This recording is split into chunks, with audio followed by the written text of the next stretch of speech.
एकटा अहाँ सब खूब सुंदर खिलौना सुनू और आशा के संग जहाँ सबके निक लागत तो सुनू अहाँ सब सुंदर सन जनऊ मूड़न में गावे वाला सोहर बधैया तो सुनू अहाँ सब। धन्यवाद। नचते एली है ननदी भैया के अंगन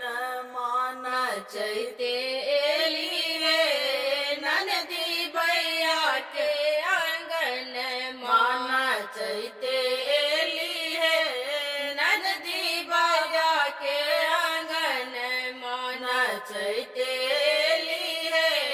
ननदी बाबा के अंगन बाबा के अंगन माँ है भैया के अंगन माँ बाबा के अंगन माँ है भैया के अंगन माँ नचते एली रे ननदी भैया के अंगन माँ नचते एली है ननदी भैया के अंगन माँ अभी ते ननदिया कनक बोली बजली अब ते ननदिया कनक बोली बजली अभी ते ननदिया कनक बोली बजली गरा दिया है गरा दिया है भौजी हमरा हाथ के कंगना गरा दिया है भौजी हाथ के कंगन माँ गरा दिया है भौजी हाथ के कंगन माँ नचते लिए ननदी भैया के अंगन मान अंगना अंग्रेजी बाजा दुआर बजनिया अंगना अंग्रेजी बाजा दुआर बजनिया अंगना अंग्रेजी बाजा दुआर बजनिया मरबा पर नाचे मरबा पर नाचे मोरा ननदी नचनिया मरबा पर नाचे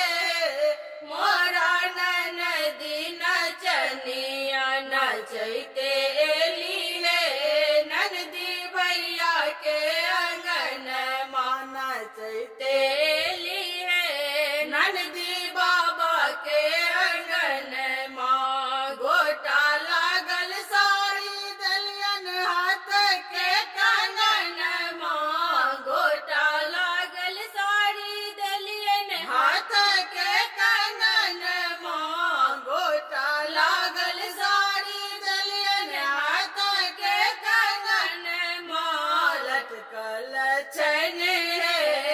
लटकल छन हमर ननद घोघन माँ लटकल छन हमरा ननद के घोघन माँ लटकल छन हमरा ननद के घोघन माँ नचते एली है ननदी भैया के अंगन माँ टोल पड़ोस घूम का एली पंचायती टोल पड़ोस घूम के एली पंचायती टोल पड़ोस घूमी के एली पंचायती नहीं देलक है भौजी पैर के पैजनिया नहीं देलक है भौजी पैर के पैजनिया नहीं देलक है भौजी पैर के पैजनिया नचते एली है ननदी भैया के अंगन माँ नचते एली है ननदी बाबा के अंगन माँ।